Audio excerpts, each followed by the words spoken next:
Kelvin Gastelum versus Robert Whittaker is this weekend. Ah! That is amazing. UFC 234. I can't wait because Robert Whittaker is one of my favourite fighters to watch, and Kelvin Gastelum is one of my favourite fighters to watch. Who the fuck knows what's going to happen in this fight? In reality, I think Whittaker's going to win. But who the fuck knows? I have no... This is literally a 50-50 pick'em fight. But if I was going to give someone the 51% chance to win, it'd be Whittaker. Okay? I feel like Whittaker does everything Gastelum does, but he does it better. Whittaker fights Jacare Souza, dismantles him and makes him look like an amateur. Gastelum fights Jacare Souza and wins a split decision. Very close fight. That's the common fight we have to look at here. Another common fight on the card, obviously. Uriah Hall. It really doesn't fucking mean anything to look at that fight and how it went. I know MMA math is fucking bullshit 90% of the time, but when two guys are stand-up fighters, it's a little bit different because the matchup doesn't change that much. You're still watching a striking affair, and Whittaker's striking seemed to do far fucking better than the Gastelum's did against Jacare, even though Gastelum had moments where he dropped Jacare. I just feel like Whittaker's resume, you can't deny it.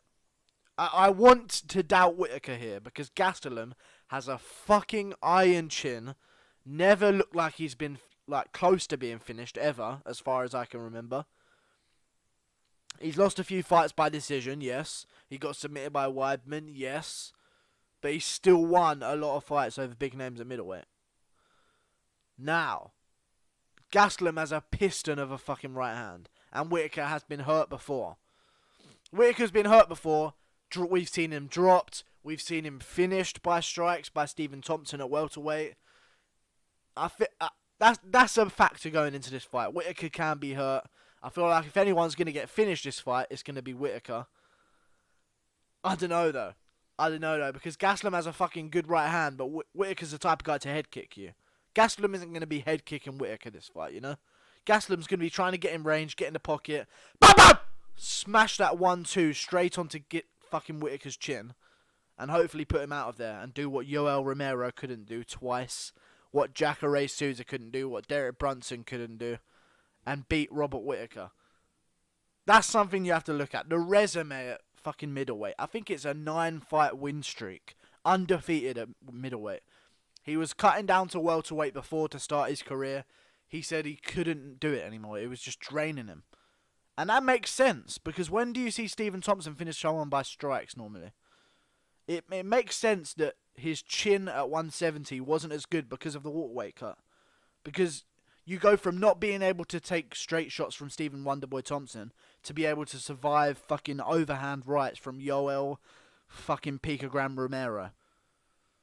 I'm calling it, guys. USADA's going to catch him real soon. I promise. No, I don't. I just think he's Cuban and he was born in a laboratory probably. And they just fucking picked the two most physical specimens in Cuba and made them fuck each other in a cage. And out came Yoel. And they taught him to fucking wrestle. Jesus Christ. And Whittaker beat him twice. Once with one leg, once with one hand. You have to go with Whittaker. You have to go with Whittaker here. There's no other option. I know Gastelum could win. But if you're thinking about this logically, you have to think Whittaker will win. I know there'll be some bias. Gastelum has an iron chin. He has wrestling. Yeah, but is he going to be able to take down Robert Whittaker? Yoel Romero couldn't. Jacare Souza couldn't. Hi, Mom! Jacare Souza couldn't take him down. Tried to submit him, couldn't do it. Jacare Souza got Kelvin Gastelum down. Almost finished him with an armbar in the first round. Important to take note of. I feel like Gastelum has the advantage when they're in the pocket swinging. But the thing is, Whittaker's never in the pocket. He's in and he's out. He's doing his damage and he's escaping. And he's keeping you at range with his kicks. Mixing it up a bit more. I just feel like the variety of weapons is on Whittaker's side. The momentum's on Whittaker's side. He's young, he's champion, he's still got a legacy to start. The resume is on Whittaker's side. But Gastelum could just crack him and finish him. That's the problem. I can't wait for this fight. I'm going to be live streaming it, obviously. But I just think Whittaker has enough to either finish Gastelum late in the fight, in maybe the end of the third round, we've never seen Gastelum go 5 rounds at middleweight. We've seen Whittaker go 5 rounds at middleweight twice, and they were wars, and his cardio still held up. And Gastelum isn't the most shredded and in shape fighter, but he is Mexican, so that plays a factor in his cardio. We'll see. I think Whittaker's gonna win, but I'm just happy to watch it. This would be great. It's not like, because on all other things, one thing people can say, oh, we didn't catch Romero in his prime and Jacare in their prime, and all this prime talk.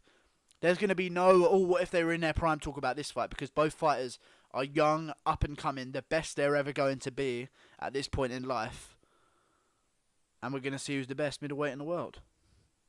I think it's Whittaker, but we will see. We shall see.